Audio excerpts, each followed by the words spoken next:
Λοιπόν, να ξεκινήσουμε αρχικά με το τι είναι το DEI και γιατί έχει σημασία. Ποικιλομορφία σημαίνει να έχεις μέσα στην ομάδα σου ανθρώπους με διαφορετικά χαρακτηριστικά, εμπειρίες καθώς και τρόπους σκέψης. Σκέψου λοιπόν να υπήρχε μια ομάδα που να αποτελούνταν μόνο με άτομα από το ίδιο υπόβαθρο, ίδιες σπουδές, ίδιο τρόπο σκέψης. Πιθανότατα θα βλέπουν όλα τα προβλήματα με τον ίδιο φακό. Μιλήστε με το HR ή με το αρμόδιο τμήμα και προτείνετε ιδέες για να ενταχθεί στην καθημερινή κουλτούρα της δουλειάς σας. Σας υποσχόμαστε ότι ο δεύτερος κύκλος θα είναι γεμάτος έμπνευση, πρακτικές ιδέες και ίσως λίγο παρασκηνιακό business gossip.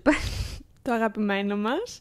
Μέχρι την επόμενη φορά να θυμάστε ότι η διαφορετικότητα, ισότητα και συμπερίληψη δεν είναι απλά λέξεις, αλλά αποτελούν μυστικά συστατικά για μια ομάδα που χαμογελάει, συνεργάζεται καθώς και μεγαλουργεί. Και μέχρι το επόμενο επεισόδιο, μην ξεχνάτε Keep talking business.